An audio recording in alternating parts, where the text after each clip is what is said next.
finish today, then I'll be here again in 2 weeks' time on the 8th to finish off. So that means that I don't have to rush it. Although, even though it looks long, the important parts are quite short, so there may be a chance to finish it in this one sitting. But it would be nice to be able to take in some of the other very interesting sutras, which are a bit longer. So that's why I can do them over 2 weeks, on times when I do successive sutta classes. So I think most people are in now, so if you have your sheet of paper with the sutta on it, it's called Digha Nikaya 29 Pasadika Sutta. Namo tassa bhagavato arahato samma sambuddhassa. Namo tassa bhagavato arahato samma sambuddhassa. Namo tassa bhagavato arahato samma sambuddhassa. Buddhaṃ dhammāṃ saṅghāṃ namasami. Okay, so this particular sutra, as you'll soon find out, was given in just the last few years of the Buddha's life. And it was stimulated by the news that the head of the Jains, in the Pali it's called Nigantanathaputta, in today it's called Mahavira, of the Jains, had just died. He was a contemporary of the Buddha, and many scholars think that at the time the Jains outnumbered the Buddhists, although we can never say for sure. But those were the two main religious teachings at that time. And so they were saying what happened after the Nigantanathaputta died, and the Buddha was comparing it to his particular teaching. And there's one thing which you will see here was the importance for having a complete, perfected religion, he called it holy life, was the presence of bhikkhunis. So that's one thing I'm going to point out here, because that is still, for some weird reason, controversial. And it says here that it was part of his plan, and his holy life would not be perfected unless you had them. And also how to preserve the teachings was the second part of this sutta. And lastly, one of the main reasons I like this sutta is where it says about the monks, and by that he means the nuns as well, are devoted to a life of pleasure. And you will find out what that means in a few seconds. So here we go. Thus have I heard, once the Lord was staying among the Sakyans, that's his family clan, at the school building in the mango grove belonging to the Vedanya family. At that time, Nigantanathaputta, Mahavira of the Jains, had just died at Pava, and at his death the Nigantas were split into two parties, quarrelling and disputing, fighting and attacking each other with wordy warfare. You don't understand this doctrine and discipline. I do. How could you understand this doctrine and discipline? Your way is all wrong. Mine is right. I am consistent. You aren't. You said last what you should have said first, and you said first what you should have said last. What you took so long to think up has been refuted. Your argument has been overthrown. You're defeated. Go on, save your doctrine. Get out of that if you can. So you see, things don't change. It sounds more like Parliament than a religious discussion. You would have thought that Nigantas, Nathaputta's disciples, were bent on killing each other. Even the white-robed lay followers were disgusted, displeased, and repelled when they saw that their doctrine and discipline, that means their religion, if you like, their practice, was so ill-proclaimed, so unedifyingly displayed, and so ineffectual in calming the passions. That's a beautiful phrase, that, ineffectual in calming the passions, having been proclaimed by one not fully enlightened, and now with its leader gone without a referee. Now the novice Chunda, who had spent the rains at Pava, came to Samagama to see the Venerable Ananda. Having bowed to him, there's two hymns there, he sat down on one side and said, Bhante, the Niganta Nataputa has just died at Pava. And he related what had happened. The Venerable Ananda said, Chunda, that is something that ought to be reported to the Buddha. Let us go and tell him. Very good, sir, said Chunda. So they went to the Buddha and told him. He said, Chunda, here, pointing to Nigantas, is a doctrine and discipline that is ill-proclaimed, unedifyingly displayed, and ineffectual in calming the passions, because its proclaimer was not fully enlightened. Such being the case, Chunda, a disciple cannot live according to that doctrine and maintain proper conduct, nor live by it, but deviates from it. To him one might say, Friend, this is what you have received, and you had your opportunity, but your teacher is not fully enlightened. You cannot live according to that doctrine, but deviate from it. In this case, the teacher is to blame, the doctrine is to blame, but the pupil is praiseworthy, because he deviates from it. And if one were to say to that pupil, Come now, Reverend Sir, and practice according to that doctrine proclaimed and given out by your teacher, then the one who urged this, the thing urged, and the one who so practiced would all gain much demerit. Why? Because the doctrine is ill-proclaimed.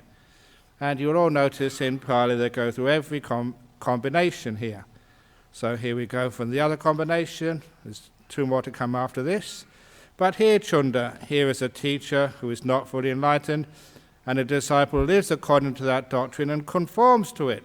In other words, he doesn't deviate from it. One might say to him, Friend, what you have received is no good. Your opportunity is a poor one. Your teacher is not fully enlightened. His teaching is ill-proclaimed, but yet you continue to live according to it. In this case, the teacher, the doctrine, and the disciple are all to blame. And if anyone were to say, Well, Reverend Sir, by following that system you will be successful, the one who promoted it, and the one who, on hearing such recommendation, should make still greater efforts in regard to it, would all gain much demerit. Why? Because the doctrine is ill-proclaimed. Third of the combinations. But here now is a teacher who is fully enlightened. His doctrine is well proclaimed, edifyingly displayed, effectual in calming the passions. We always see if the doctrine is properly proclaimed, you may argue with it, you may intellectually question it, but what you can find out if the doctrine is properly displayed, if it's a good display and the teacher is fully enlightened, it calms the passions, so you don't have big arguments afterwards. Effectual in calming the passions because of that enlightened teacher. But the disciple does not live up to that doctrine, but deviates from it. In that case, one might say to him, Friend, you have failed. You have missed your opportunity. Your teacher was fully enlightened. His doctrine was well proclaimed, but you do not follow it and deviate from it. In this case, the teacher and the doctrine are praiseworthy, but the pupil is to blame. And if anyone were to say, Well, Reverend Sir, you should follow the teaching proclaimed by your teacher, then the one who urged this, that which was urged, and the one who so practiced, would all gain much merit. Why? Because the doctrine is well proclaimed.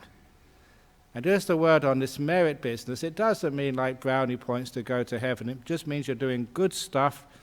As Paolo, who passed away a long time ago, is he still alive? But he disrobed anyway.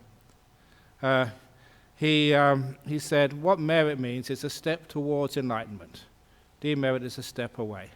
It's not just making generosity or giving food to monks and nuns. It also means that practice is making good merit, a step towards nibbana. That's merit. But now Chunda, the fourth of these combinations, but now Chunda, here is a teacher who is fully enlightened. His doctrine is well proclaimed, and the disciple, having taken it up, follows it, practices it properly, and keeps to it. Someone might say, Friend, what you have received is good. Here is your opportunity, and you are following the doctrine of your teacher. In this case, the teacher and the doctrine are praiseworthy, and the pupil is also praiseworthy. If anyone were to say to such a disciple, Well, Reverend Sir, by following that system you will be successful than the one who thus commended it, and the one who, on hearing such commendation, should make still greater efforts, would all gain much merit. Why? Because that is so when the doctrine and disciple are well proclaimed, edifyingly displayed, and effectual in calming the passions because of the fully enlightened teacher and supreme Buddha.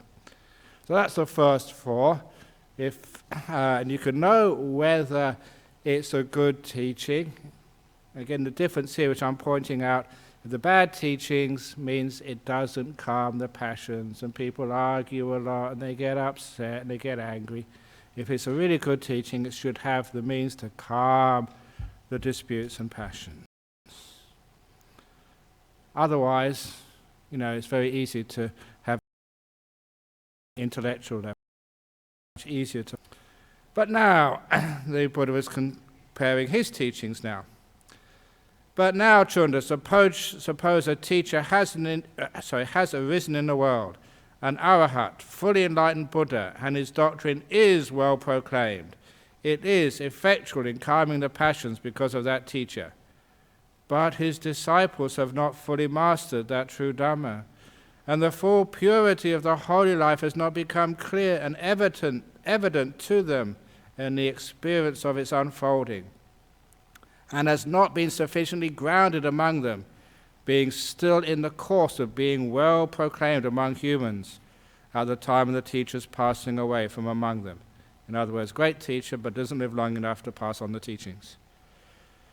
And that way, Chunda, the teacher's death would be a sad thing for his disciples. Why? They would think, our teacher arose in the world for us, an arahat, fully enlightened Buddha, whose doctrine was well proclaimed, but we did not fully master the true Dhamma, as long as it was well proclaimed among humans, and now our teacher has passed away from among us. That way, the teacher's death would be a sad thing for his disciples. Now, number 2. But suppose the teacher has arisen in the world, and his disciples have fully mastered the true Dhamma. The full purity of the holy life has become clear and evident to them in the experience of its unfolding, and has been sufficiently grounded among them, while being thus well proclaimed among humans by the time of the teacher's passing from them. That way the teacher's death would not be a sad thing for his disciples. Why? They would think, our teacher arose in the world for us, and we have fully mastered the true Dhamma, while it was thus proclaimed among humans, and now our teacher has passed away from among us. That way the teacher's death would not be a sad thing for his disciples. So it's only sad if either the teacher hasn't lived long enough to impart the Dhamma, or the students have been so thick and stupid and hard to teach that even though the teachers lived a long time, they still don't understand what's going on. And then it will be sad. But if they've got the message, then it's not a sad thing.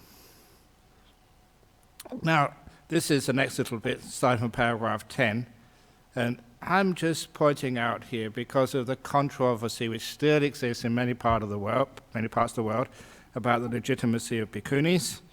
Another passage here which shows how important their existence is to the Buddha.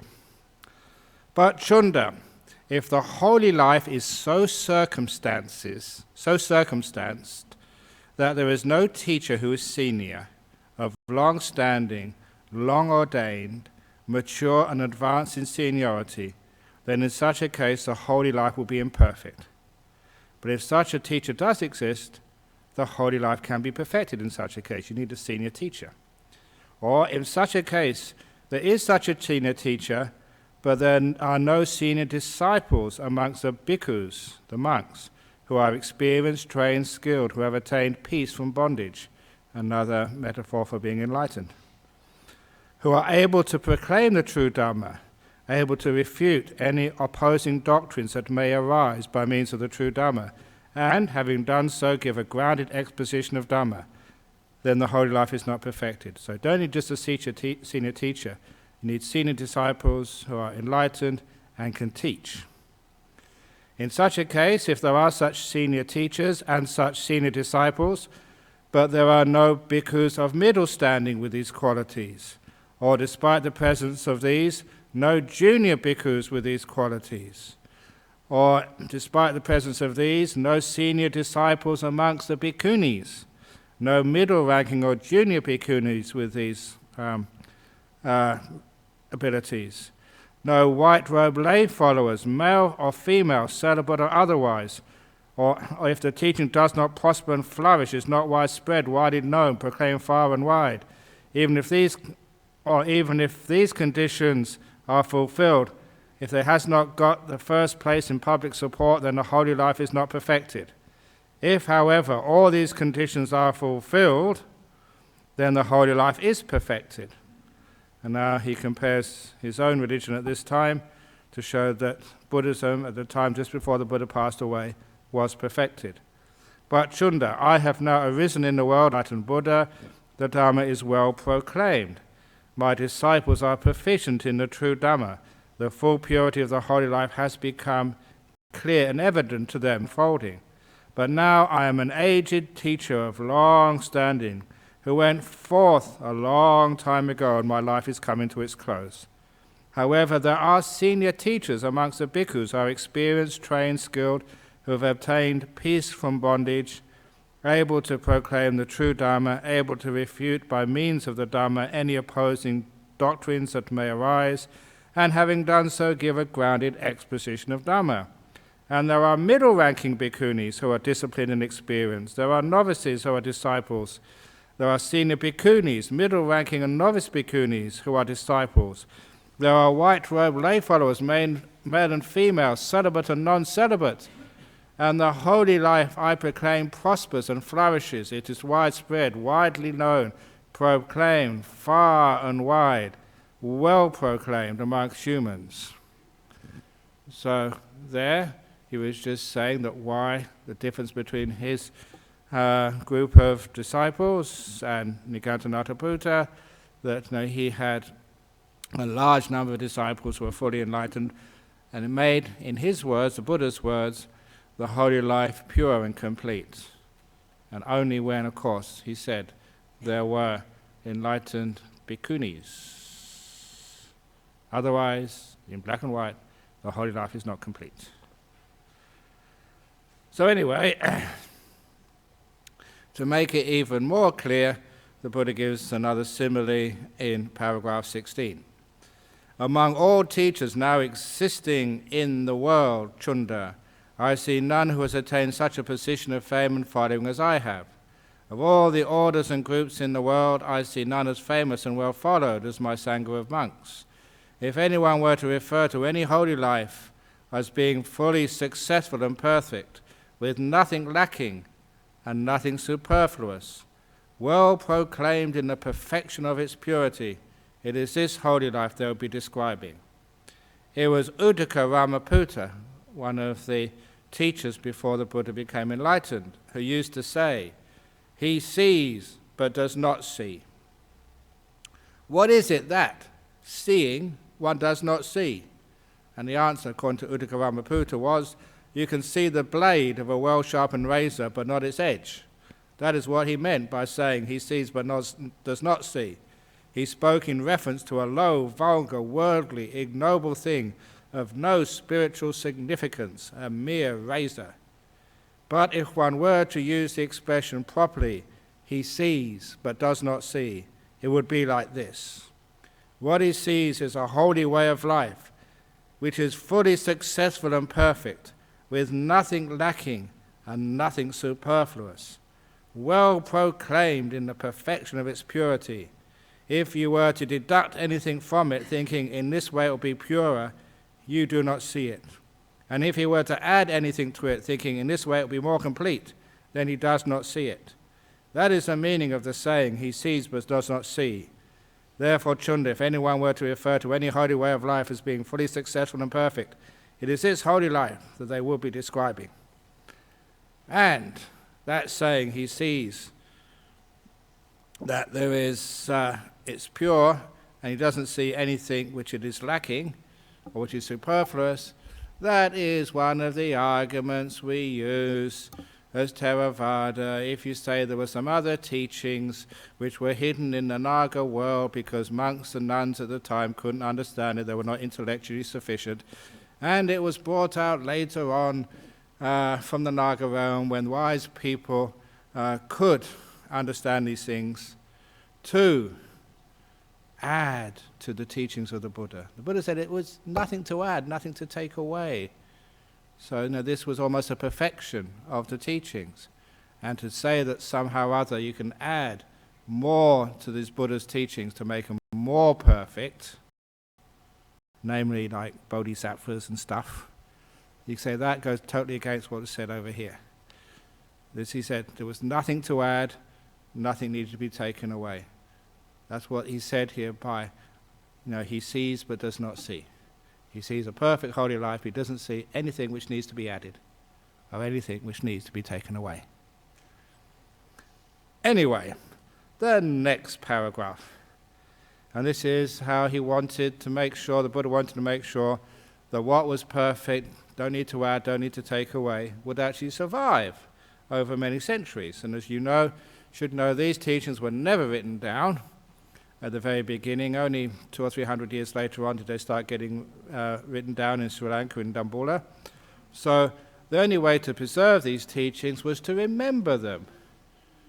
And that's why that monks and nuns would memorize these teachings, and the chanting which we do today always started off with just the monks or the nuns coming together just to practice the sutras they had memorized, to chant together.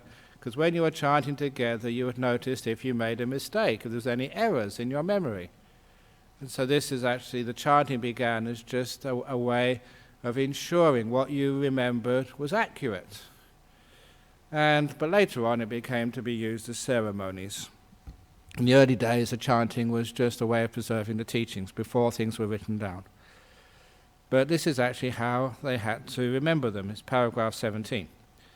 Therefore, Chunda, all you to whom I have taught these truths that I have realized by super knowledge should come together and recite them, setting meaning beside meaning and expression beside expression, without dissension, in order that this holy life may continue and be established for a long time for the profit and happiness of the many, out of compassion for the world and the benefit, profit, and happiness of devas and humans. Now, what are the things in particular you should recite? And these are called the 40 Bodhipakkhiyas. The 4 foundations of mindfulness, the 4 right goals. You may notice I took off the 4 right efforts, because I always find that effort thing actually is quite misleading. It's not really focusing on what you do, but just the goal of abandoning unwholesome things and establishing good things. It's the goal, the right goal. The 4 roads to power, the 5 spiritual faculties, the 5 mental powers, the 7 factors of enlightenment, the Noble Eightfold Path. These are the things you should recite together. And thus you must train yourselves, being assembled in harmony and without dissension. If a fellow in the holy life quotes Dharma in the assembly, and you think he has either misunderstood the sense or expressed it wrongly, you should neither applaud nor reject it, but should say to him, "Friend, if you mean such and such, you should put it either like this or like that, which is the more appropriate. Or if you say such and such, you mean either this or that, which is the more appropriate." So this is when you think they made a mistake. You don't say, "Hey mate, you're wrong." You actually do a bit more subtlety than that. If he replies, "This meaning is better expressed like this than like that," or "the sense of this expression is rather than that," then his words should neither be rejected nor disparaged, but you should explain to him carefully the correct meaning and expression. So don't disparage them. Take them aside and carefully explain the correct meaning and expression. Again, Chunda, if a fellow in the holy life quotes Dharma in the assembly, and if you think he has misunderstood the sense, though he has expressed it correctly, you should neither applaud nor reject, but should say to him, "Friends, these words can mean either this or that. Which sense is the most appropriate?" And if he replies, "They mean this," then his words should be neither rejected nor disparaged, but you should explain to him carefully the correct meaning. And similarly, if you think he's got the right meaning, but expressed it wrongly. You should explain to him carefully the correct meaning and expression. But Chunda, if you think he has got the right meaning and expressed it correctly, you should say, good. And the Pali there is sadhu, and should applaud and congratulate him, saying, we are lucky, we are most fortunate to find a new friend. A companion in the holy life who is so well versed in both the meaning and the expression. So that's where the monks, when they meet together and do the chanting, they're supposed to make sure that everyone gets the meaning correctly. Now I'll pause for a minute because that is actually almost halfway through. Wow, we're doing well. Any questions so far before we go into the next piece? Yeah. I'm trying to interact a little bit. I believe sometimes the sutras are not always correct. They've been added to, I think. And therefore, is the argument of the people who reject the bikinis, when they see this like this, is it because they say, oh, well, that was added on, therefore? No, actually there's, when it says that some parts of the sutras have been added on, monks like Venerable Ajahn Sujata and Ajahn Brahmali wrote a wonderful little book called The Authenticity Project. It's only available online because these monks don't want to sell it. I argue with them to put it in bookshops because that way it goes further around. But what they were doing is using many different arguments. Arguments such as a change in language, a change in structure, which happens over the decades and centuries, by which you can know for yourself what is an earlier text, what is a later text. I often give the simile, if you have a Harry Potter book and a Shakespeare play, you don't need to be an expert to know which one was earlier, which one was later. J.K. Rowling came a little bit later than William Shakespeare. That's quite obvious. And they use the same arguments to date sutras and parts of sutras.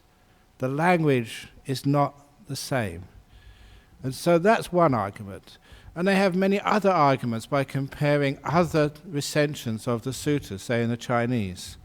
Because in the early days, these sutras were taken over to China, and when they were translated, because the Chinese is pictograms, it's really easy to translate back again. And because of that, you can actually have a pretty good idea of what the original version of the sutta was in Pali before it was translated. So it gives you another historical photo of what the sutta was like at that time. So in these arguments, there's many more. You can pretty accurately see what has been added, what hasn't been added. What's been added to the Pali sutras is very, very small. But some has been added. And it's wonderful to see the scholarship, which gives a very strong argument for that. But when it comes to bhikkhunis, not added. This particular sutta is pretty original. So the only reason why people argue about the bhikkhunis is not because there is a reason for it. So when it comes to the Vinaya, the monastic rules, which govern things like ordination, or it comes to the suttas, which expose what the Buddha really meant and what he wanted from his religious order, it's very clear that the bhikkhunis are right central to it. It's only because they willfully don't want to look at it. They have the argument. Willful ignorance. Yes? The nothing to be added, nothing to be subtracted. That's a pretty big criticism of fundamental Christianity and extreme Islam. Yeah. Totally inflexible, can't evolve, can't keep up with the times. Indeed. What's the difference is instead of prescriptions for how you live and what you should do, and on worldly arrangements such as with family or looking after children, this is something which is much more timeless than that, which is the nature of the human mind, the nature of things like craving, attachments. So where it's focused on is not how you live your life in the changing world, but on the inner world, which is, in one sense, independent. You can see that these monks, the Jains, arguing with wordy warfare. You think they may kill one another. Things like that haven't changed over 2,500 years, from India to Australia. So those sorts of things, the fundamentalism which causes problems, in other religions, is not on the inner workings of the mind as much as like how you are ordered, commanded to take those out into your daily life. When it comes to daily life stuff, the Buddha doesn't say that much. 5 precepts, that's all. Which gives you a lot of leeway to adapt to different situations. This is a great question, thank you. Okay, yes. Wait.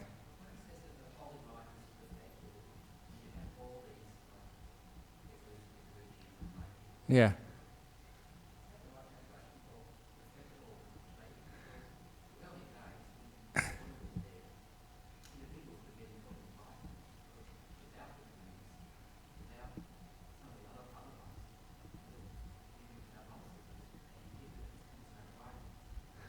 But you could actually say there was something to be added in the early days. The presence of bhikkhunis, of female monks. So, yeah, it was good, people getting enlightened, but it wasn't good enough. It could still be improved by allowing the females into the Sangha. For individuals, yeah. But the holy life could still be subject to criticism. Not perfected. And of course, in other places, I often quote, I don't know exactly the place because I'm getting old now, I don't remember just chapter and verse like I used to, but when the Buddha got enlightened under the Bodhi tree, and Mara admitted at last, okay, you're enlightened, I give in, but please don't teach. Okay, getting enlightened is okay, but I don't want any more. And the Buddha said, no, I am not going to pass away yet until I have established, this big community of monks, a big community of bhikkhunis, lay men, lay women, establish them in the Dhamma. Until I've done the 4 assemblies, I'm not going to go away, I'm going to teach. And then just 3 months before the Buddha's parinibbana, at the Chapala shrine in Vaisali, Mara came again and said, okay, you've done the deal now. You've got lots of bhikkhunis, lots of bhikkhus, lots of white-robed lay men, lay women followers. That was your promise, remember. Now you've got to keep it, time to go. We said, fair enough. So it was, if like the mission statement, is what we say these days of the Buddha, before he passed away, to establish those 4 assemblies. So that's the other really strong argument, that was in the beginning of the Buddha's dispensations, we call it, his teaching career. That's what his aim was, that's why he was teaching. He said, nah, it's all done. And this is reflected in that as well. It was perfect in the sense his mission was complete. Yes, Annie? In translations of religious texts, come on, we don't use ordinary English in religious texts.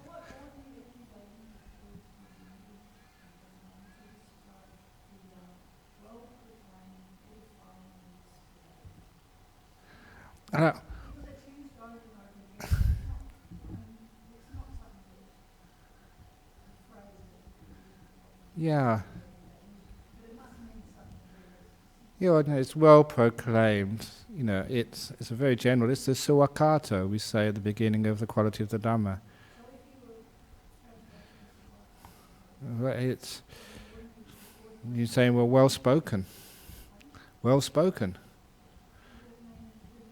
I mean, it's clear, accurate. Yeah, clear, accurate, easy to understand. The quality of someone who's a good speaker, who can take difficult concepts and explain it in a way that everyone can fully comprehend. And edifying means, inspiring, uplifting. Yeah. Yes. Instead of edifying, yeah.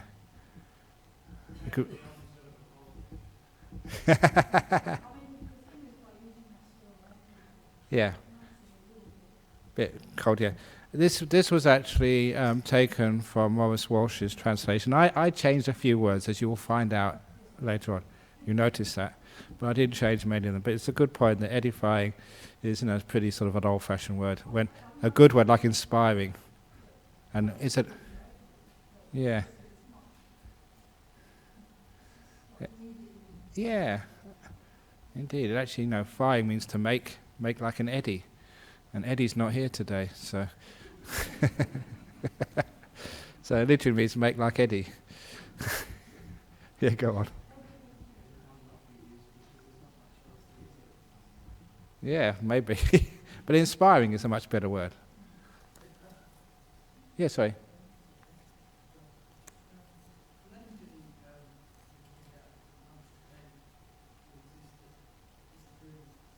Okay, yeah.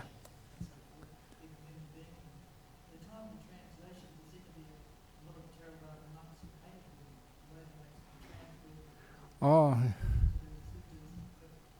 yeah. Get very disgusted. Yeah. Indeed, you are saying that in the time some of the texts were translated, that some of the comments by monks against women were very unedifying, not inspiring at all. And I think that was probably the case, that an all-male system would attract more than its fair share of misogynists, just by its very nature. It's a men's club. Just like, unfortunately, things like Scouts, I might get into trouble, this may take this off. Scouts might sort of attract...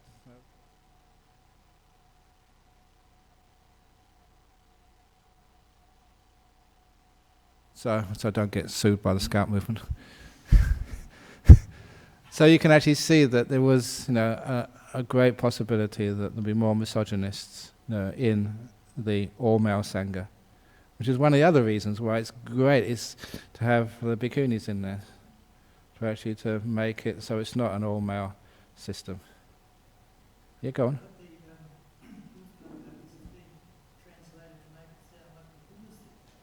Oh yeah, that's another thing. That's why it's great to be able to get modern scholarship and to put aside all your vested interests, what you want to believe, and just use cold, hard reason and good, strong evidence to use.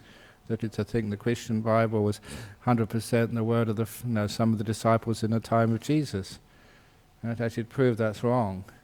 It was great step and great courage by scholars in a time when Christianity was incredibly strong in the West. But they managed to do that, and they formed what became known as the Enlightenment in Europe. So it can be done, and it's important to do that in all religions and find out exactly what was originally the word of the Buddha, what wasn't. And the hope is, and so far so good, that any misogynist statements are seen to be just added by other monks later on. I often notice that the people who do tend to become scholars are the ones who can't meditate very much. The higher, I'd be in difficulty here again, generally speaking, a great generalization, wonderful scholars, but tend to be the ones who don't meditate very much, so they don't have the same understanding of the Buddha's teachings. And they're the ones who take control of the books and the translations and the publishing. That's my theory anyway.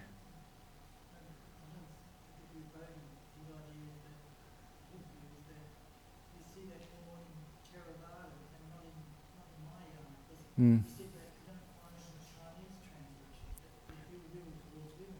That's a good point there. You don't find that in there, and that's because they maintain the bhikkhuni tradition all throughout those centuries.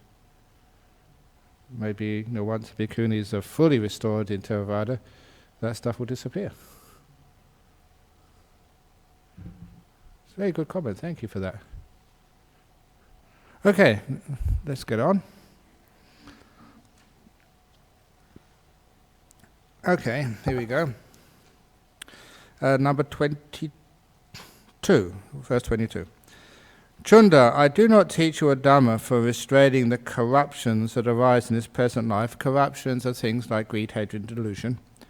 I do not teach a Dhamma merely for their destruction in future lives. but for one for their restraining in this life as well as the restraining in future lives. In other words, that when one practices like this, like many people say, it's not going to just, I didn't make it in this life and I'm going to start from square one in my next life. He says, what you practice in this life actually does have an effect in your future life. So you don't have to start from square one again. Accordingly, now we get to something which is very well known amongst the monastics, the reflections on the use of your four requisites. The four requisites for a monastic are the robes, alms, food, lodging, and medicines. So we're supposed to do this, and many of us do this every day. Accordingly, Chunda, let the robe I have allowed you be simply for warding off the cold, warding off the heat, warding off the touch of gadfly, mosquito, wind, sun, and creeping things, just to protect your modesty. It should not be used as a fashion statement. It's not because you have to have this type of cloth or another type of cloth. You always remember, this is the reason we have this robe, nothing else. Let the alms food I have allowed you be just enough for the support and sustenance of the body, for keeping it unimpaired, for the furtherance of the whole life with the thought, I shall eliminate the former feeling of hunger without giving rise to a new one of overeating. In that way I shall live without fault and in comfort. So we always remember that one as well. Let the lodging, the hut, the cave, the room I've allowed you be simply for warding off the cold, for warding off the heat, for warding off the touch of gadfly, mosquito, wind, sun, and creeping things, just for allaying the perils of the season and for the enjoyment of seclusion. I always like that one, because you have the huts, the houses, especially if you're in a meditation retreat, for seclusion, to be by yourself, and also for warding off the heat and warding off the cold. So you are allowed to have an aircon or a heater, because that's the whole purpose, to ward off the heat, ward off the cold, so it's comfortable. And let the provision of medicines and the necessities for the treatment of sickness that I have allowed you be just for warding off feelings of sickness that have arisen and for the maintenance of health. These are the four requisites, and as a monk, anything else is regarded as totally extra, not necessary. These are the four basic requisites of life all the monk needs. Anything else is just extra. It may be, Chunda, the wanderers, this is where I like, this is the main reason I'm teaching this sutta, because this is my favorite part, and very often I have to take this out and show it to people. The Buddha's words. It may be, Chunda, that wanderers of other sects, means other religious people, might say, the ascetics, the monks and nuns who follow the Sakya, the Buddha, are addicted to a life attached to pleasure. Now remember, some of these Jains, they wouldn't stay in any houses. They'd be out there in the sun, in the cold. They would hardly eat, and they wouldn't overtake any medicines. They were really austere. Buddhist monks would often, nuns, would get the criticism that we were too soft, we were namby-pambies. The monks and nuns who are addicted to a life attached to pleasure. If so, they should be asked, what kind of a life attached to pleasure, friend? For such a life can take many different forms. There are, Chunda, 4 kinds of life attached to pleasure which are low. And I just put in brackets there, hina. That's the word for low, hina yana, which sometimes Mahayana say is Theravada. That is a very, very bad word. And it means to someone who follows a life attached to the following types of pleasure, which you will see in a few moments. Is low, vulgar, worldly, ignoble, and not conducive to welfare, not leading to revulsion, not fading away to cessation, to peace, to deep insight, to enlightenment, to extinguishment, nibbana. This is the 4 kinds of life attached to pleasure which are low. What are they? Firstly, a foolish person takes pleasure and delight in killing living beings. Secondly, someone takes pleasure and delight in taking what is not given. Third, they take pleasure and delight in telling lies. Fourthly, someone gives himself up to the indulgement and enjoyment of the pleasures of the five senses. These are the four kinds of life attached to pleasure, which are low, vulgar, not leading to revulsion, fading away, cessation, to peace, to deep insight, to extinguishment, to enlightenment, to extinguishment. So if anyone say what is Hinayana, the low way, you've just got the four things here. And it's interesting, it's not just the precepts, because people do break precepts. It doesn't mean a person who breaks precepts. It's a person who takes pleasure and delight in breaking these precepts.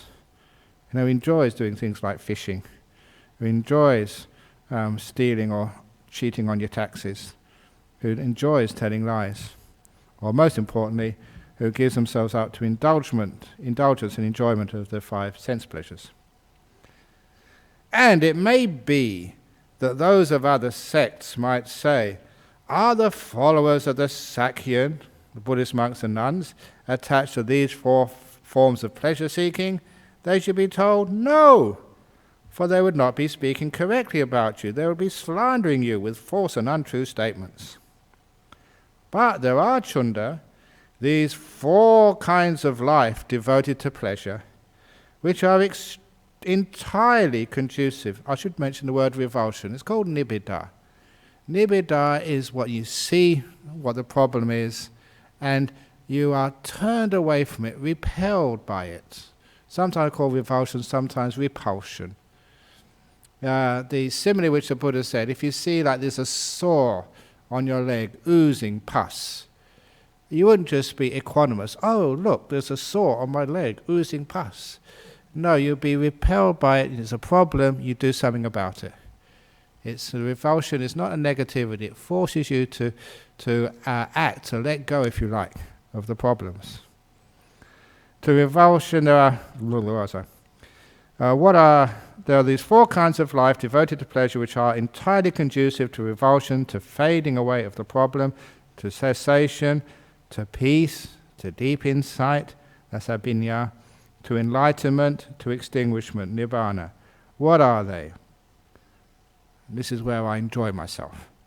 Firstly, a meditator being secluded from the five senses and secluded from the five hindrances enters and remains in the first jhana, which still has movement of the mind onto the object and holding the object of bliss, filled with the delight and happiness generated by being totally free from the five senses, and with the subsiding of movement of mind onto the object and holding the object, by reaching confidence in letting go and singleness of perception, one enters and remains in the second jhana, which is without any movement of the mind onto the object and holding the object, filled with the delight and happiness generated by absolute stillness. Again, with the fading of delight remaining imperturbable, mindful and clearly aware, one experiences in oneself that joy which the noble ones say, happy is the one who dwells with equanimity and mindfulness. One enters and remains in the third jhana, and again, having given up pleasure and pain, the bodily Vedana, and with the disappearance of former gladness and sadness, and mental happiness and affliction, one enters and remains in the fourth jhana, which is beyond pleasure and pain, physical and mental, pure in equanimity and mindfulness, the four jhanas, with Ajahn Brahm's translation of them. These, the practice of the four jhanas, are the four kinds of life devoted to pleasure, which are entirely conducive to revulsion away from the world, to fading away, to cessation, entirely conducive to peace, entirely conducive to deep insight, entirely conducive to enlightenment, entirely conducive to extinguishment, nibbana. So if wanderers from other sects should say the followers of the Sakya and the Buddhist monks and nuns are attached to these four forms of pleasure-seeking, they should be told, yes, we are, for they would be speaking correctly about you. They would not be slandering you with false or untrue statements. So if anyone comes up and says, Ajahn Brahm, you're attached to jhana, I say, yes.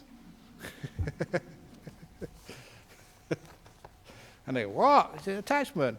It's going to get you into trouble. Then I read out the next paragraph. Then such wanderers might ask, well then, those who are attached to these four forms of pleasure seeking, how many fruits, how many benefits can they expect? And you should reply, they can expect 4 fruits and 4 benefits. What are they? The first is when a meditator, by the destruction of the 3 fetters, has become a stream winner, no more subject to rebirth in the lower worlds, firmly established, destined for full enlightenment. The second fruit or benefit is when a meditator, by the complete destruction of the 3 fetters and the reduction of greed, hatred and delusion, has become a once returner, and having returned only once more to this world, will put an end to suffering. The third is when a meditator, by the complete destruction of the 5 lower fetters, will spontaneously arise after death in the pure abodes. Call it spontaneously arising instead of being born, because a born is like in a mother's womb as a baby, and you just have to grow up and go to school. This is where you spontaneously arise. You don't have to grow. You're fully mature as soon as you arise there. So spontaneously arise after death in the pure abodes. And there they will reach extinguishment, nibbana, without ever returning from that world. And the fourth is when a meditator, by the destruction of the corruptions in this life, has, by their own knowledge and realization, attained to arahatship, to the deliverance of heart and the deliverance through wisdom. Such are the 4 fruits and the 4 benefits, namely the 4 stages of enlightenment, that one attached to these 4 forms of pleasure seeking can expect. So I love that, because some people still keep saying, if you get jhanas, you'll get attached to them. Don't do them, let them go. And that's not the way the Buddha taught. That's why I say this. Any questions about that? You've seen it here, you read it, don't make it up, you can check it. I did put my translation in for the jhanas, as you know, but the rest is just as it says in the Pali. But then such wanderers might say, the doctrines of the Buddha's monks and nuns are not well founded. In other words, you're talking a lot of rubbish. They should be told, friend, the Lord who knows and sees has taught and proclaimed to his disciples principles which are not to be transgressed as long as life shall last. Just like a locking post or an iron post which is deep base, well placed, planted and unshakable. And these were part of the cities and towns in those days, put these stakes deep into the ground where they were supposed to be totally immovable. And deep base and unshakable. Immovable are these doctrines he has taught. And any monk who is an arahat, whose corruptions are destroyed, who has lived the life, done what has to be done, laid down the burden, gained the true goal, who has completely destroyed the fetter of not becoming, of being it should be, and is liberated by supreme insight, is incapable of doing 9 things. This is a lovely thing about what is an arahat. So actually you can find out who's an arahat or not, who's enlightened, because an arahat, it says here, is incapable of doing any one of these 9 things. He is, or she is, can be either, incapable of deliberately taking the life of a living being, incapable of taking what is not given so as to constitute theft, incapable of sexual intercourse. Sometimes, it's amazing, sometimes people ask me this, is an enlightened being, can they still have sex? It says here, no. He said, no, but. Well, I said, I'm just saying what it says here. He is incapable of telling a deliberate lie. This is another one I really love. Number 5, incapable of storing up goods for sensual indulgence as he did formerly in the household life. They can't be an accumulator of lots of stuff. There was actually that time, just as an aside, when living with Ajahn Chah, he never did any of these other things, but I always wondered how much stuff he kept in his personal room. And he never let anyone go up there, except once. It must have been about a year before he passed away. I was hanging out outside his hut, and he said, Brahmawang, so can you go and get something from my room? And I was so excited. The first time I go into my teacher's room and see what he had. And it's just one of those things, your heart just leaps when I remember it. You went in there was nothing in there. There was a grass mat, a wooden pillow, and one robe on the line, and that was it. It was just so empty. And this was, kings and generals and incredibly rich people were going to visit him every day, give him anything he wanted. But where he was, nothing there. Just like an empty room. And that was just so inspiring. That's what it means, like someone who's enlightened, incapable of storing up goods for sensual indulgence as he did formerly in the household life. Incapable of acting wrongly through attachment, incapable of acting wrongly through a hatred, incapable of acting wrongly through folly, incapable of acting wrongly through fear. These are the 9 things which an arahat whose corruptions are destroyed cannot do. I'll pause there. Any questions about that? The 9 things an arahat can do? Yeah. Am I correct in saying that the arahats do not let you know, us know that they are arahats? I believe I've heard that, but yet I'm hearing people say, no, they're not arahats. That's the trouble. Yes, it's one of our rules. It's the 8th Pajitya. If you want to know that one, have a look. And it says a monk, same for a nun, should not tell any lay person about their attainments, either in meditation or on the path, or any psychic power. Shouldn't show them off. And then you may say, why? Because number one, it does cause a 2-class sangha. Now those who are enlightened and those who aren't. And you all know that story, if you've been around me long enough. First year in Wat Pa Pong, first months actually, in Wat Pa Pong, Ajahn Chah's monastery. Food, disgusting. I told you so many disgusting food stories, you know those. One day, waiting there in the dining room for the food to sort of just to come and pass it down. Wasn't that excited, the same old rotten stuff every week, every day. And a ute pickup truck came. And it drove really close by and it was full of pots of curry from the city. And as soon as I saw that, I'm sure many other monks felt the same. Yummy, today we're going to get a decent meal. The sort of food you would get if you were sort of in Bangkok or somewhere. Instead of just the northeast, grubs and snails and rotten fish. I thought, wow, great, I'm going to have a good meal today. I was only a young monk, 23, 24, you needed your food, you loved food, wasn't enlightened, so just really, wow, great. And then the driver came out of the cab and came in and said, where is Ajahn Chah? He's not here. And the senior monk says, no, he's gone to a house dana, to a blessing ceremony today. Oh, really? And so the guy went back into his car and drove off. That hurt. And the reason is because everyone thought Ajahn Chah was an arahat.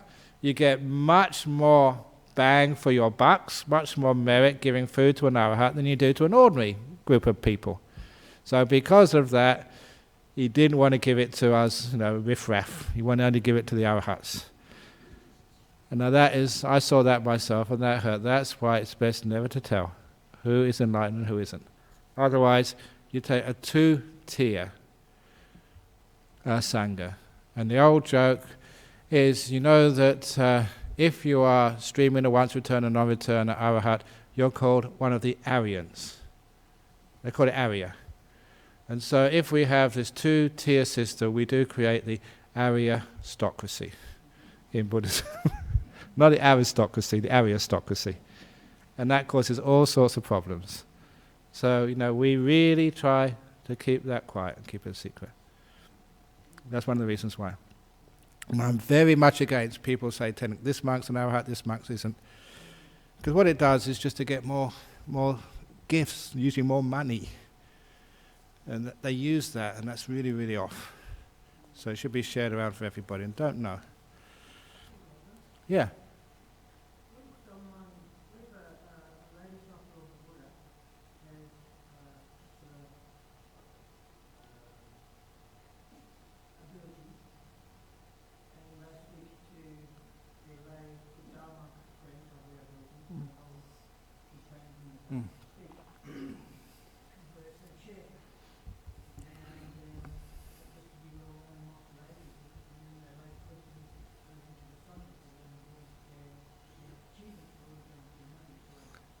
Yeah, indeed. So it's usually even as a layperson.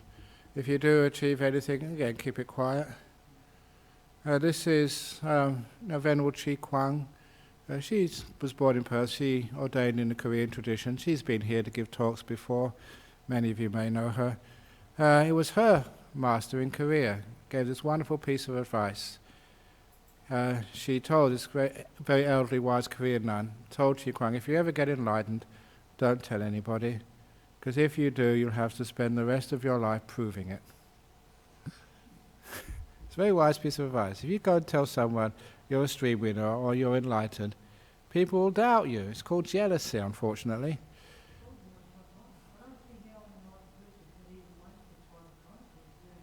But you don't have any choice. People will be looking at you, checking you out, and say, aha, I've checked you out, you're not enlightened. And it's just a pain in the neck. So that's what is said. And so the best thing is, if you are at any stage of enlightenment, just keep it to yourself. Maybe tell your teacher, but nothing else. And lastly, what happens is what happens to the Buddha's cousin Devadatta. Because of any sort of so-called attainment, if it is you make yourself out of it, you become proud. You become, I am a stream winner. I am much better than you. And it has all sorts of problems. That's what happened to Devadatta. It's very easy to get proud and to think this is an attainment rather than a letting go. And lastly, the story which I got from San Francisco about 18 months ago. You've heard this before. It's a very funny story. This was very big in Sri Lanka, of trying to really wanted to become a stream winner, to be a soul one. Many Sri Lankans just desperate to become a stream winner. So there was a retreat held every year in Colombo, an enlightenment retreat, where meditation, teachings, and asking you questions afterwards to see what your understanding was. And the people running this retreat, after the, I think, 4 weeks or 6 weeks retreat, if they thought you had done something, they would actually confirm, and they would give you a certificate to confirm that, yes, you were a soul one. And so it did happen. There was this really sweet old Sri Lankan woman, in their 60s or 70s. And they would always go to the temple and offer food to the monks or nuns. These really sweet old village girls. You know them. They're just so much faith. And she was visiting some of her relations over in Colombo, and they said, why don't we sponsor our auntie, our grandma, for this retreat? She's done so much good karma. She may actually get something. So they paid the money, and she very willingly went on this 6-week enlightenment retreat. And at the end of the retreat, the organizers came up to her with a big smile on their face and says, Auntie, Grandma, we're so impressed with you. We have decided that you have qualified as a stream winner. And they gave her the certificate, the stream winner certificate. Congratulations, Auntie. At which point the auntie got very angry, really upset. And they said, Auntie, what's wrong? You're a stream winner. It's a cause for great celebration. You're the first stage of enlightenment. This is a huge attainment. And she said, you don't remember me, do you? I was here 2 years ago and you gave me a non-returner certificate. You've demoted me.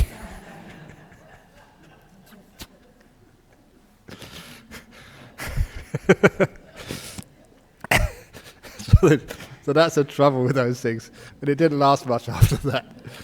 So that's also because once you really start promoting this stuff, you get all those little scams like that. And it won't be long before you could right away, as long as you give enough donation to some place in the United States and you get a certificate of being enlightened in return post. Just like you can get degrees by return post. I'm sure that'll happen soon. Anyway, where are we going? Okay. The 9 things which an arahant can't do. So 27. Or such wanderers might say, as regard past times, the ascetic Gautama displays boundless knowledge and insight, but not about the future, as to what it will be and how it will be. Does the Buddha prophesize? That would be, the Buddha replies, that would be to suppose that knowledge and insight about one thing are to be produced by knowledge and insight about something else, as fools imagine. As regard the past, the Buddha has knowledge of his past lives. He can remember as far back as he wishes. As for the future, the only thing the Buddha knows, this knowledge, born of enlightenment, arises in him. This is my last birth, there will be no more existence for me. That's as far as he can predict the future. And if the past refers to what is not factual, to fables, or to what is not of advantage, the Tathagata, the way the Buddha referred to himself, makes no reply. But if it refers to what is factual, not fabulous, but which is not of advantage, again the Tathagata makes no reply. But if the past refers to what is factual, not fabulous, and which is of advantage, then the Tathagata knows the right time to reply. The same applies to the future and the present. Therefore, Chunda, the Tathagata, is called the one who declares the time, the fact, the advantage, the dharma, and the discipline. That's why he's called the Tathagata. Chunda, whatever in this world, with its devas and maras and brahmas, that's the whole cosmology, with its ascetics and brahmins in this world, its princes and people, whatever is seen by people, heard, sensed, cognized, whatever was ever achieved, sought after, or mentally pondered upon, all that has been fully understood by the Tathagata. That is why it's called Tathagata. Between the night in which the Tathagata gains supreme enlightenment, Chunda, and the night in which he attains extinguishment, Nibbana, without remainder, that's called Parinibbana, whatever he proclaims, says, or explains is so, not otherwise. That is why he's called Tathagata. It's actually the claim of infallibility, which is interesting. And of this world, with its devas and maras and brahmas, with its ascetics and brahmins, its princes and people, Tathagata is the unvanquished conqueror and seer and ruler of all. That is why it's called Tathagata. Now, on that, going back to our favourite subject of bhikkhunis, and what was added and what wasn't added. We all know that passage where Ananda asked the Buddha to ordain bhikkhunis, and the Buddha said, if we ordain bhikkhunis, the good Dharma will only last 500 years, and no longer. And it was 500. Some people say 5,000. It's Panchasattva. It means 500. No way you can make it into 5,000. But the Dharma is still alive today, 2,500 years. So the Buddha was wrong. But it says here the Buddha is infallible. Doesn't make mistakes like that. So what is the solution? Many people say that is a strong argument that that passage was added.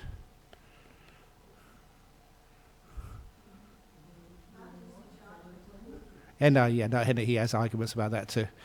But it says that's one place we can see it has to be added. Otherwise, you have to admit the Buddha made a big mistake. He was wrong. Sorry? Yeah, well, someone made a mistake there.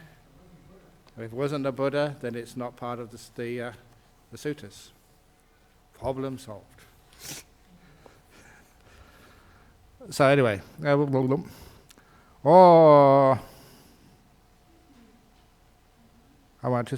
okay. We just finished to 29, so we're on to net 30. Yes.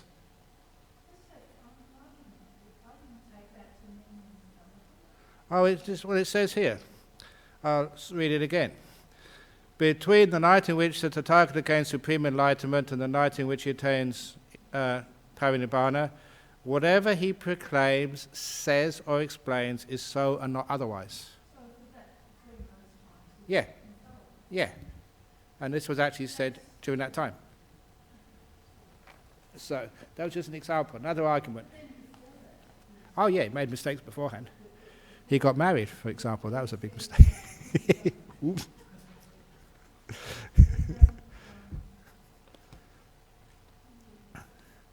Yeah, it's just between that time, the infallibility of that in that time after enlightenment.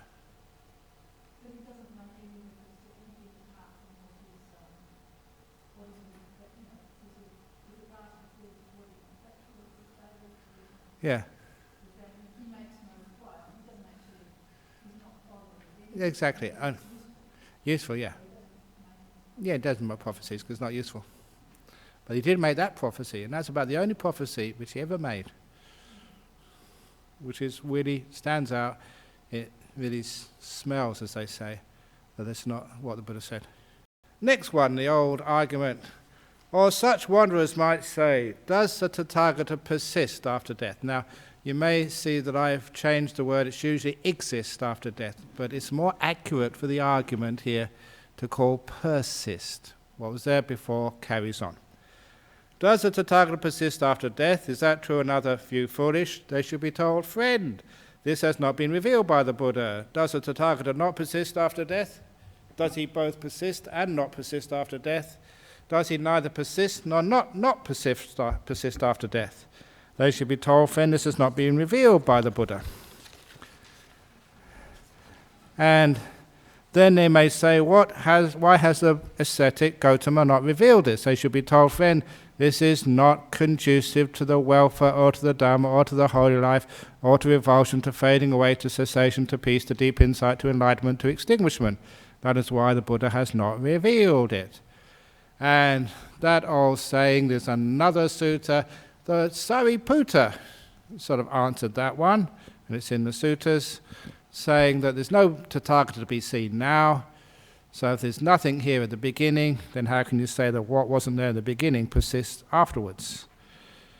But what the Buddha is saying over here is a simile of the man shot by the arrow. The most important thing is to get the arrow out first of all, rather than thinking out who shot it, what's going to happen after the arrow comes out, where's it going to go, and all that sort of stuff.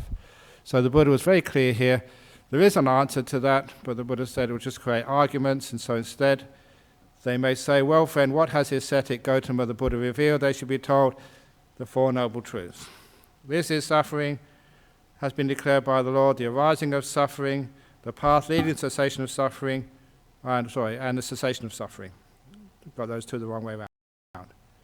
Then they may say, why has this been declared by the Buddha? They should be told, friend, this is conducive to welfare, to Dhamma, to the higher holy life, to perfect revulsion, to fading away, to cessation, to peace, to deep insight, to enlightenment, to extinguishment. That is why the Lord has revealed it. Chunda, there's bases of speculation about the beginnings of things, which I have explained to you as they should be explained. Should I now explain to you as they should not be explained? And likewise about the future. What are the speculations about the past? There are ascetics and Brahmins who say and believe the essence of me and this universe are eternal. This is true, and any other view is wrong. The essence of me and the universe are not eternal. The essence of me, this is like the self. Soul, yeah, but I call it the essence of me to make it a more interesting translation. The essence of me and the universe are both eternal and not eternal. The essence of me and the universe are neither eternal nor not. The essence of me and the universe are self-created. They are created by another. They are both self-created and created by another. They are neither self-created nor created by another, but have arisen by chance, and similar with regard to pleasure and pain. So it gets very complicated. When you realize there's no essence of me, then the problem is solved.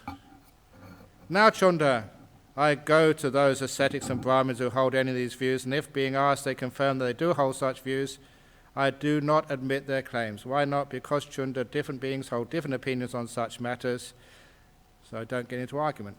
Nor do I consider such theories equal to my own, still less superior. I am superior in regard to the higher exposition. As for those bases of speculation about the beginning of things which I have explained to you as they should be explained, why should I now explain to you as they should not be explained? And what about those speculations about the future? There are some ascetics and Brahmins who say the essence of me after death is material and healthy. The essence of me after death is immaterial and healthy. The essence of me after death is both. The essence of me after death is neither. The essence of me is conscious after death. The essence of me is unconscious after death, is both conscious and unconscious. The essence of me is neither conscious nor unconscious. Can you get your head around that? People in India, if you ever go to India and talk to people, they can get their head around such concepts very easy, because they think about that a lot. The essence of me perishes, is destroyed, ceases to be after death. This is true, and any other view is erroneous. Now, Chunda, I go to those ascetics and Brahmins who hold any of these views, and if being asked they confirm they do hold such views, I do not admit their claims. Why not? Because, Chunda, different beings hold different opinions on such matters. Nor do I consider such theories equal to my own, still less superior. I am their superior in regard to the higher exposition. As for those bases of speculation about the future which I have explained to you as they should be explained, why should I explain them to you as they should be explained?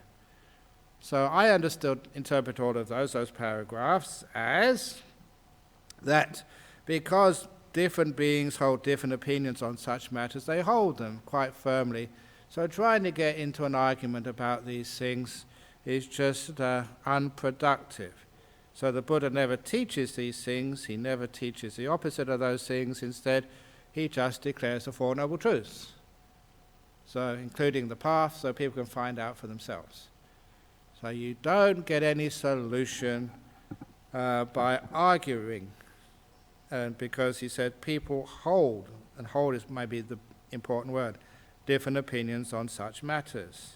So argument is not going to come to any fruitful conclusion. But teaching Four Noble Truths does. And also, the last paragraph, part 1, and Chunda, for the destruction of all such views.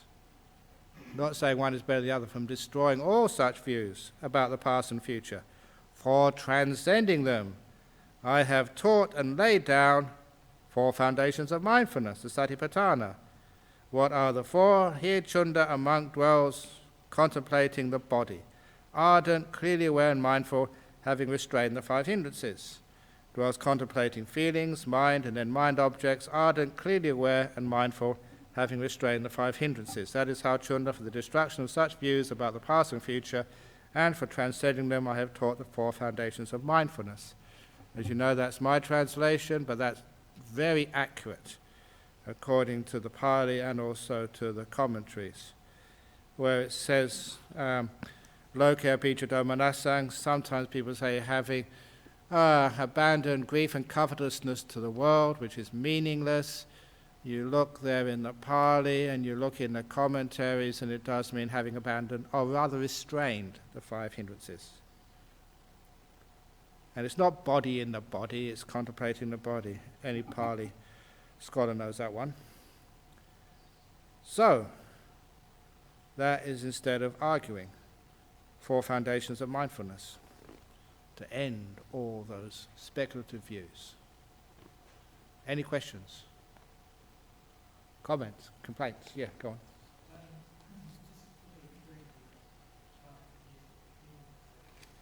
Oh, that one. Yeah.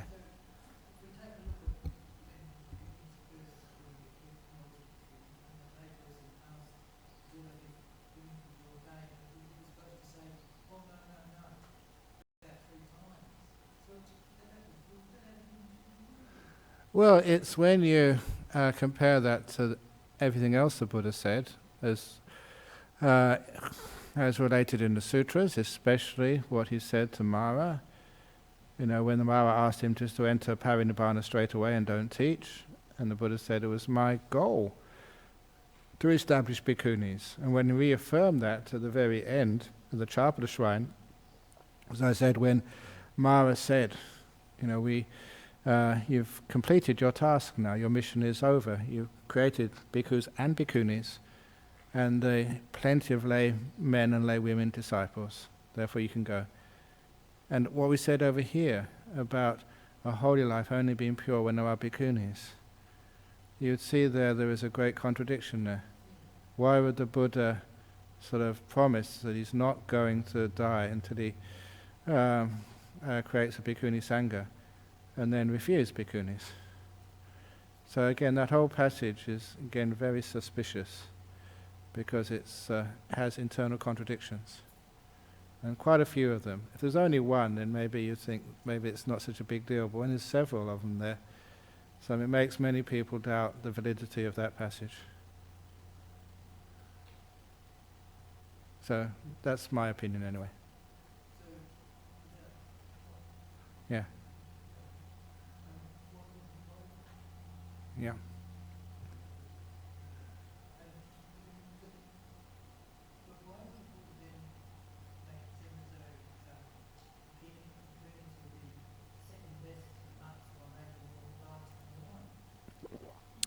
Again, people doubt whether that was true or not. But if it was true, the only argument which I can't second guess the Buddha was that the culture of the time demanded that, and they would not get respect from the lay community. I know that many of the Buddhist rules seem to be a bit archaic, but they were there to actually to satisfy the culture in which Buddhism started off in, to make it appropriate to that time and place. And that could be one reason that the Bhikkhuni Sangha would not get respect, would not be able to grow, unless it followed the social norms of the time. That's just a theory. Can't prove it, may be wrong.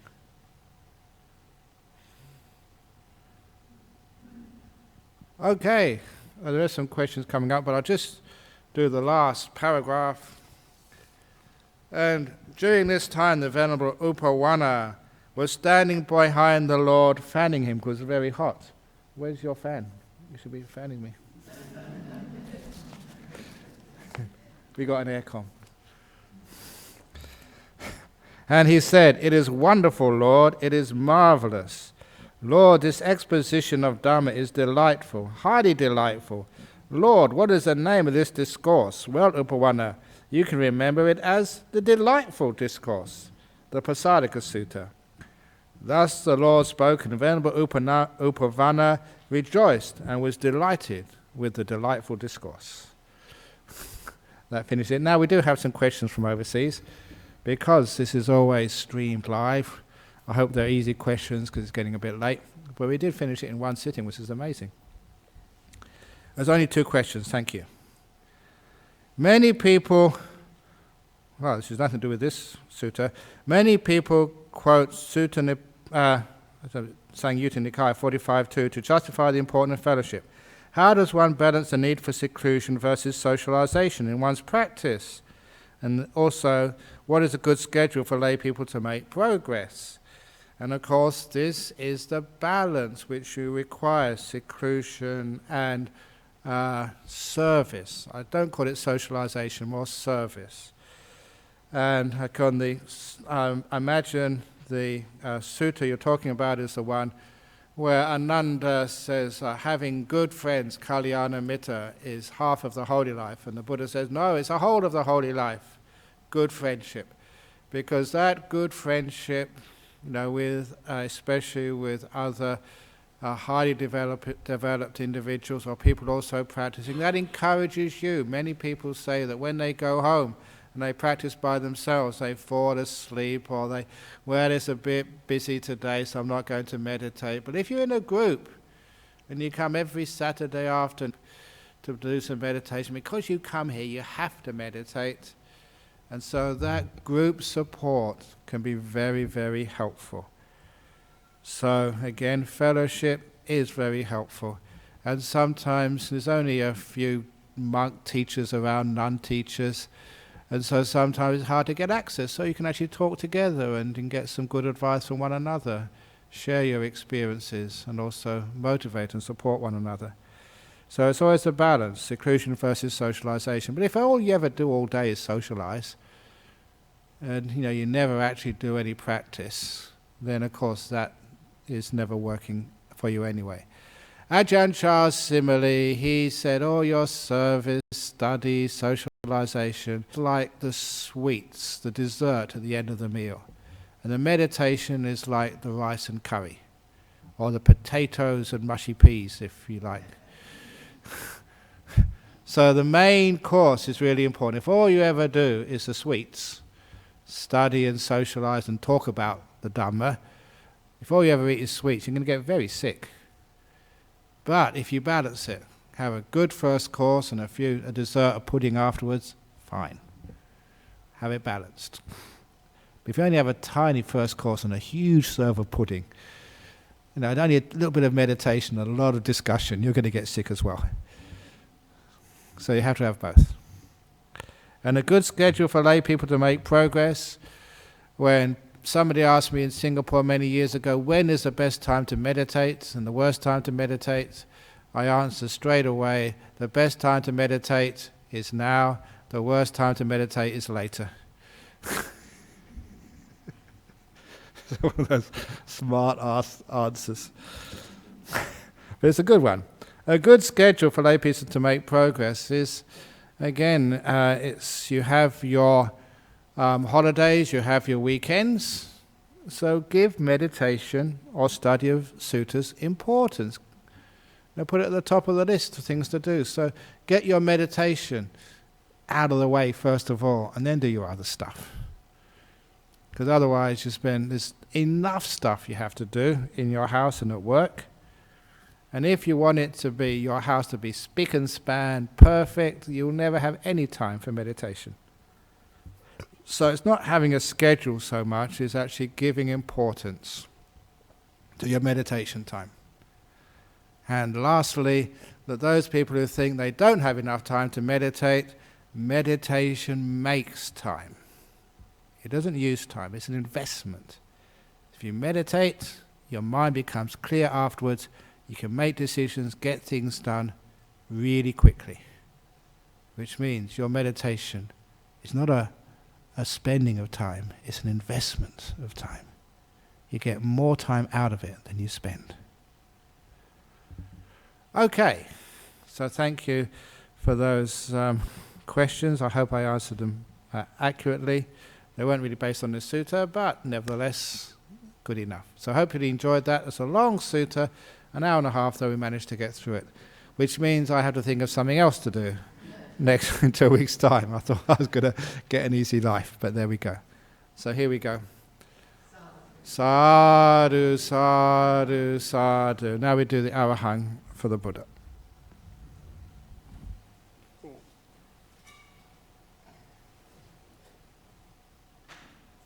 Arahang Sama Sambuddho Bhagava Buddhang Bhagavantang Abhivademi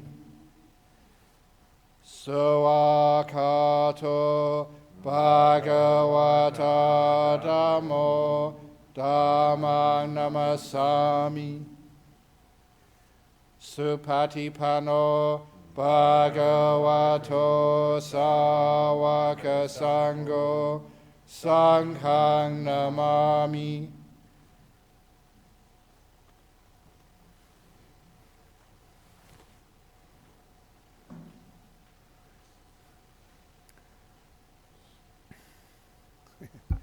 There you go.